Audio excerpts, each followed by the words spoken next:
Let me start by saying that I never thought I'd be one of those people posting a life-destroying story on Reddit. I'm 28M, a software engineer who's been planning my MBA for the past 5 years.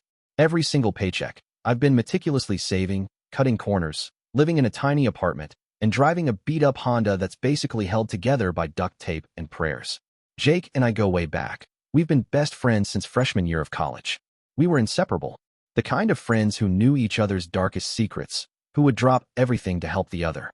I was the responsible one. He was the charismatic risk-taker.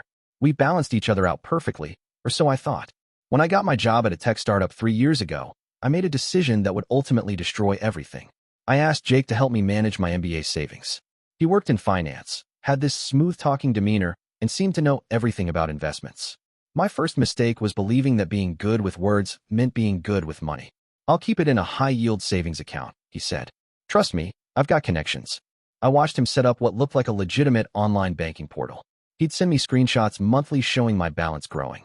$50,000, $100,000, $150,000. By the time I hit $200,000, I was feeling invincible. My dream of getting an MBA from a top-tier business school was within reach. Looking back, there were red flags. Jake would sometimes get nervous when I asked detailed questions about the account. He'd change the subject, crack a joke, or suddenly need to take an important call. But I trusted him. We were best friends. Who would screw over their best friend? The first real hint something was wrong came 3 months ago. I was finalizing my MBA application and wanted to transfer the funds to the university's account. Jake suddenly became evasive. "Let me handle the transfer," he'd say. "I'll take care of everything." Then came that horrific night. I showed up at his apartment unannounced after he'd been ghosting my calls for a week. The scene that greeted me was straight out of a nightmare. Jake was pale, surrounded by betting slips, empty energy drink cans, and a laptop open to multiple gambling sites. "Where's my money?" I asked, my voice eerily calm. His face said everything before he could speak. The color drained from his face. He looked like a child caught with his hand in the cookie jar, except this cookie was my entire future. "I can explain," he stammered. "But some things can't be explained. Some betrayals cut too deep." The next few hours were a blur of anger, disbelief, and pure, raw emotion. Jake broke down, explaining how it started small, just a few sports bets here and there. "I was going to pay it back," he kept repeating, like a broken record. But the truth was brutal and simple. My entire $200,000 MBA fund was gone. Gone. Completely. I remember sitting on his cheap IKEA couch, my mind racing through the implications.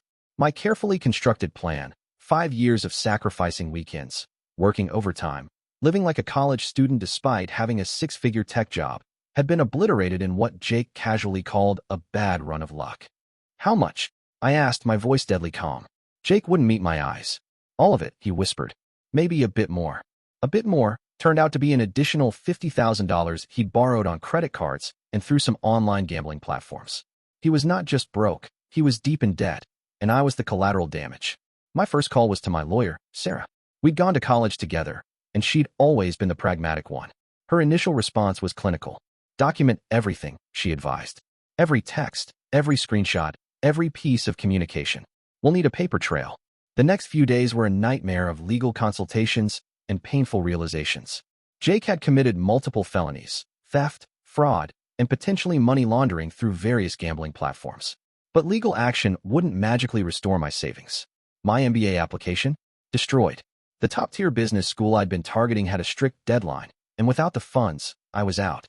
5 years of planning, gone in an instant. The scholarship opportunities, the networking potential, the career trajectory I'd mapped out, all evaporated like smoke. My parents were devastated when I told them. My dad, a retired middle manager who had always been fiscally conservative, could barely speak. My mom just cried, understanding the emotional and financial blow I'd suffered. They offered to help, but I knew their retirement savings were limited. I couldn't let my parents sacrifice their golden years because of my misplaced trust. The tech company I worked for has an HR policy about financial misconduct. Even though I was the victim, I knew I'd need to disclose this incident. The potential for professional repercussions hung over me like a dark cloud. Jake? He was facing potential criminal charges. His finance job was definitely over. His life was essentially ruined, but in that moment, I felt zero sympathy.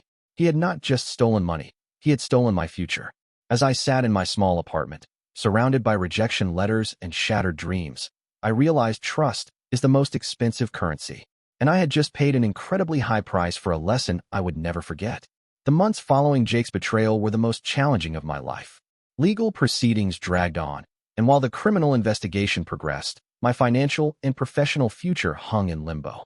I learned quickly that recovery isn't linear. It's a messy, unpredictable journey of small victories and devastating setbacks.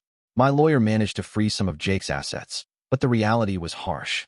Most of the money was gone, lost in a labyrinth of online gambling platforms and desperate attempts to recoup losses.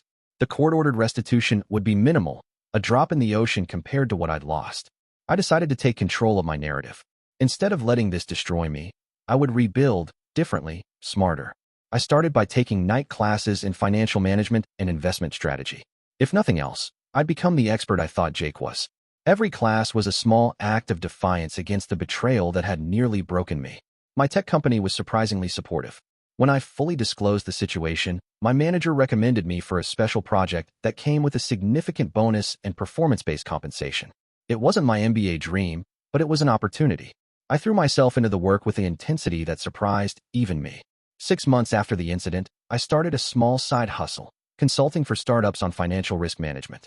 The irony wasn't lost on me. Each client was a testament to my newfound expertise and resilience. I was turning my most devastating moment into a professional strength. Jake's legal situation deteriorated quickly. He faced multiple charges: fraud, theft, and financial misconduct. Our friendship was dead, murdered by his own hands. The last communication I had with him was through our lawyers, a cold, impersonal exchange that felt like closing a chapter one never wanted to revisit. My family became my rock. My parents, instead of criticizing, supported me unconditionally. My mom started a small crowdfunding campaign among our extended family and friends, which raised enough to cover some of my additional education costs. It wasn't the $200,000 I'd lost, but it was a lifeline of love and support. A year later, I received an unexpected email. A scholarship committee had heard about my story, not the betrayal, but how I'd rebuilt myself.